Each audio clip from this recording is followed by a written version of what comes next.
అదే విధంగా హిందువులు గిట్టదా? మేము ఎన్డీఏ కుటుంబంలో చంద్రబాబు నాయుడు గారు సంక్రాంతి కనుక, అదే విధంగా క్రిస్మస్ కనుక, అదే విధంగా బక్రీద్ తోఫా అన్ని కూడా ఇవ్వడం జరిగింది. హిందువులైనా క్రైస్తవులైనా ముస్లింస్ మా కన్నదమ్ములు లాగున్నారు.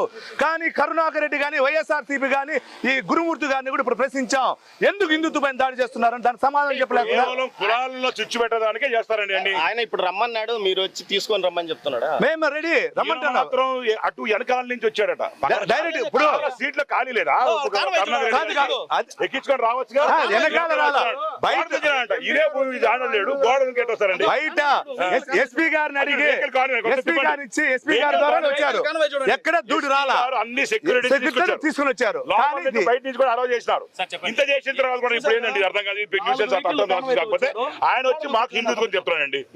ఆయన దాడి వేదాలు వెళ్ళించినట్టు హిందుత్వం గురించి బాగా చెప్తాడు. హిందువుల పైన దాడి చేస్తున్నట్టుంది వైఎస్ఆర్ పార్టీ జగన్మోహన్ రెడ్డి నాయకత్వంలో.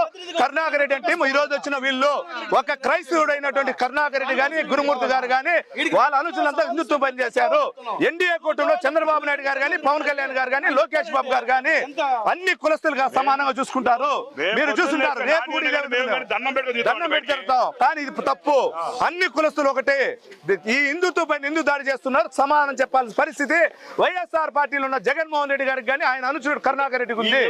ఈ తిరుపతి పవిత్ర క్షేత్రమైనటువంటి తిరుపతిని అప్రతిష్ట పాలు చేస్తున్న కరుణాకర్ రెడ్డి ఇంకైనా మారాలి. మీరు ఈ రోజుతో పోలీస్ అధికారులు ఈ ఎస్కాట్ ఇస్తామని కూడా చెప్పారు.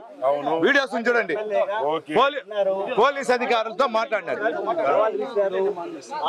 ఒక డ్రామా, ఒక నాటకం. ఎంపీ గారు హ్యాపీగా ఎంపీ గారు వచ్చారు.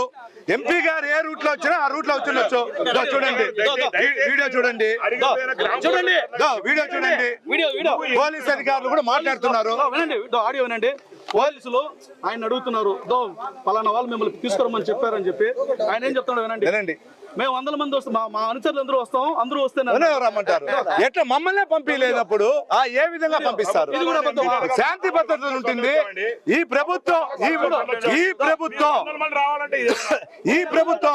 ఈ రోజు ఎంపీ గారు వచ్చారు. ఈ రోజు ఎంపీ గారు వచ్చినప్పుడు ఏ విధంగా ప్రభుత్వం ఉందో దీనికి నిదర్శనం. ఇప్పుడు మన ఎంపీ గారు ఏ విధంగా వచ్చారో ఆ విధంగా రావచ్చు. దీంట్లో వీడియో కూడా ఇచ్చాం కదా. పోలీస్ అధికారులు మాట్లాడింది, స్థానిక అధికారులు మాట్లాడింది ఉంది కదా. ఏదో మాట్లాడాలని కాదు, నిజాయి ఏమి జరిగిందో ఎంపీ గారు కూడా తెలుసు, చెప్పుకోలేరు అంతే.